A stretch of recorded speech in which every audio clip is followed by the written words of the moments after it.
Aujourd'hui, nous sommes dans le sud de la région parisienne, à la rencontre de l'équipe Granit dans leur labo expérimental. Ils sont prêts à ouvrir leur restaurant. Vous allez voir, ils sont aussi attachants qu'explosifs. C'est parti.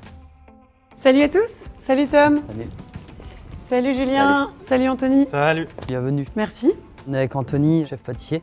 Il a une très belle vision de la pâtisserie avec des associations toujours osées, mais il reste dans la gourmandise. Et Julien, grand parcours en sommellerie. Il maîtrise vraiment bien les vins, mais aussi l'univers du café, du cocktail. C'est un peu aussi vers ça qu'on va se diriger à Granit. Et Anthony, tu nous présentes Tom? Chef jeune, expérimenté, beaucoup de grosses maisons, beaucoup de 3 étoiles. Moi, c'est ça qui m'a plu et surtout, c'est quelqu'un d'humain. C'est fusionnel, ça fait très peu de temps qu'on se connaît. C'est déjà un régal de travailler avec lui et c'est pour ça qu'on est là autour de la cuisine, quoi. Aujourd'hui, on est là surtout pour mettre en avant un nouveau produit, c'est l'Oabica. Quand je l'ai goûté la première fois, j'ai trouvé qu'il y avait quelque chose de floral, quelque chose de sucré aussi, et je me suis dit que ça serait intéressant de l'utiliser dans un glaçage, remplacer le miel par ce jus. J'ai fait un mélange de pâte de curry vert avec le garum de pigeon. Et après, pour ramener un peu le côté torréfié et puissant, je poudre avec du gruet de cacao. Et on a le pigeon, on voit le glaçage, c'est ultra brillant. Et ici, je fais un peu la même préparation, mais j'utilise le foie. Avec ce glaçage, on va ramener de la puissance et du sucre. Et je pense que même quelqu'un qui n'aime pas le foie, il peut le manger sans problème. On a un gros défi à Granit, c'est qu'on veut faire manger des choses que les gens ne mangent pas d'habitude. Là, je vais commencer tout simplement par dresser le pigeon. Ce qui m'a intéressé sur ce plat, d'avoir beaucoup de concentration de goût. Là, je vais rajouter donc, le petit pesto. On n'est pas sur une couleur verte flashy parce qu'on est à la menthe. J'ai également accompagné ce plat d'un side. Donc j'ai fait un petit pain en gruet de cacao avec des feuilles de chiso pourpre. À l'intérieur, je vais le garnir un peu comme on peut retrouver en street food. C'est les cuisses du pigeon qui sont effilochées et qui sont liées avec un pesto pistache, menthe et coriandre. Le petit jus et le cocktail. Eh ben, on va goûter. C'est intéressant cette texture. Entre le croquant du gruet, le côté sucré de l'Oabica, mais en même temps complexe et un peu gourmand. Le foie que j'aime pas d'habitude, mais qui là est hyper intéressant grâce au laquage, effectivement, qui est beaucoup plus gourmand.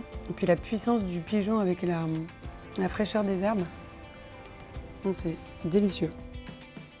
Je sens pas beaucoup l'alcool. Et surtout, c'est frais. Ce qu'on a voulu faire, c'est revisiter un petit peu un cocktail classique qui est l'After Eight. On a remplacé en fait la crème de cacao par le jus Oabica qui ramène cette sucrosité, cette fraîcheur, ça fait un twist intéressant. Ça alourdit pas le plat, c'est-à-dire que ça le met vraiment en valeur. Ça prolonge complètement l'expérience. Le Oabica de base, moi la première fois que j'ai goûté ça, c'est une explosion. Ça part dans tous les sens. Moi j'ai trouvé ça très réglissé, tonka, sureau. Donc on est vraiment sur ce registre floral. C'est quelque chose qu'on n'a jamais goûté en fait. Ça ouvre plein de portes. Et d'avoir le lien entre un plat très gastronomique, très équilibré, et ce côté street food, avec le cocktail, c'est hyper réussi. Alors Anthony. Ok, moi je suis parti sur un dessert autour de la cabosse. En fait, j'ai goûté l'Oabica et franchement, ça a été une découverte de dingue pour moi. J'adore l'acidité dans les desserts. Cette acidité-là, avec le goût de cacao, on va avoir une glace mucilage. Donc en fait, la cabosse qui est là, j'ai récupéré toute la partie blanche et le gruet de l'intérieur. On a fait une infusion crème glacée. Donc là, on va avoir un crémeux. Et là, on va mettre une petite mousse au chocolat, très peu sucrée. L'idée, c'est vraiment de jouer sur les textures. On va avoir quelque chose de crémeux, assez dense, presque comme une ganache. Ça va être juste pour coller les premières tuiles. Ça, c'est une tuile cacao et fleur de sel avec du gruet. On a fait une tuile croustillante d'Oabica, donc quelque chose de séché très longtemps avec un petit peu de sucre. L'idée, c'est vraiment de faire un millefeuille. Après, on va mettre une tuile croustillante, hop, à l'Oabica. On va finir juste dans la glace. Voilà. Bon appétit, bien sûr. Waouh, magnifique. Et on est parti sur une version un peu revisitée de l'espresso martini. On va utiliser l'Oabica pour apporter cette fraîcheur et cette petite sucrosité pour trancher un petit peu avec sa gourmandise du dessert. On sent bien le café. Donc toujours la peau de la fève de cacao. Hein. Ouais, ça va amener un petit peu d'amertume, le gruet dans le fond aussi. Avec le gruet dans le fond. Un peu de croquant. C'est important aussi d'avoir une note chocolatée vraiment pure. C'est pour ça qu'on a mis des fines feuilles de chocolat. C'est très doux, très enveloppant, très crémeux, très réconfortant. Et ces jeux de texture, effectivement, c'est fondamental. Il y a une vraie complémentarité dans vos approches, hein, à tous les trois. Hein.